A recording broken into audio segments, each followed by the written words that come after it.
first time. I walked in and we had never met, and I sat down and said, look, we kind of need a new location. You have a beautiful spot that I drive by every day. I don't know anything about you, and I don't know if you have partners. I don't know anything about anything that goes on here, but you have a beautiful spot. Would you consider hosting us? And the answer was, yeah, I think we could do that. That's the day I met Dave Johnson. I could go on, literally, for hours about the things that Dave Johnson has done for us.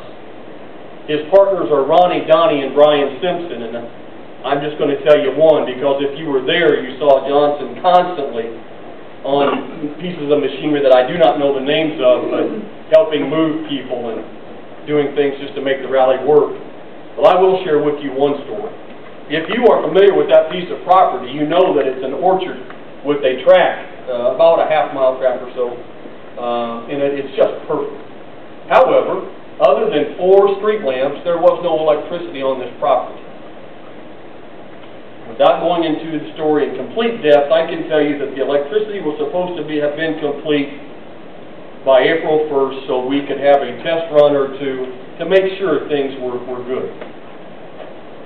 On April the 9th, we got a telephone call and said, I'm sorry, we can't do what we said we were going to do. There is no electricity. This is April 9th. So the Simpsons, who own BBC Electric, and Dave Johnson went to engineering the program, the project, and on April 13th, Friday the 13th, they dug the first hole. 10 days later, we had 18 poles, enough of a power system to power Leonard Skinner if they would come to Joplin, and all the lights that they could ever want. And enough plug-ins to plug in 430 vendors. That's in 10 days, people. The Joplin Industrial Electric came out and did what they call the secondaries and hooked up the plug-ins, and that was all arranged by David Johnson. At the end of the day, we had ourselves a bill, but we had no option. As Dave looked at me and he said, Scott, this is what it's going to cost. What do you want to do? I learned a life lesson that day, and that is that if you have no options, you take whatever one you have. And so we built an entire system that would probably power the town of Stellar.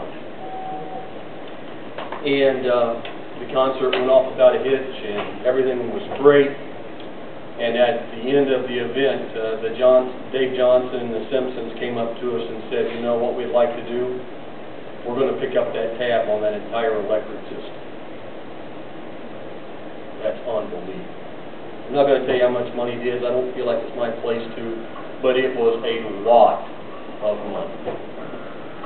The second story is the one that actually came first, and that is that I knew in order to have Three Dog Night and Head East and top-notch draw entertainment, we needed financial help. And I will tell you this, I have known Glenna Wallace, now Chief Wallace, for some time. The first time she and I ever met, we judged a Newton County Fair pageant together. And since the time that Glenna has become chief, I will tell you that her contributions to the community, I have seen a dramatic surge in what the Eastern Shawnee tribe does for Southwest Missouri, and for that I congratulate you. But that day, I went to Bordertown Bingo and Casino and met with Alan Perry and Mario, and I took probably 10 minutes to tell them what our goals were. And in 10 minutes, Mario said, this sounds like a great idea, and I've seen it work before, and we'd like to be a part of it. And after speaking with Chief Wallace, they came back as the major financial contributor to Choppers for Children Rally 2007, and we'll never be able to thank you enough. But without you, this wouldn't occur. One of the things that amazes me, and I'll go down the list here in a second, and I won't point out who I'm talking about, but we appreciate every contribution, but we also, for example, I can tell you Joplin hotels were full on that night. And so for that, it's kind of a mutually beneficial situation. when I go down the list of these contributors, I want you to know we have far more contributors that will benefit not at all from Choppers for Children than we do that are mutually beneficial. CD Aviation, they rebuild airplane engines in the Ocho. Chances are, unless Chet's Goldwing with a massive airplane engine in it needs an overhaul, CD Aviation is going to receive nothing except our thanks and children's appreciation. So, I would like to start out today, if I could have some help.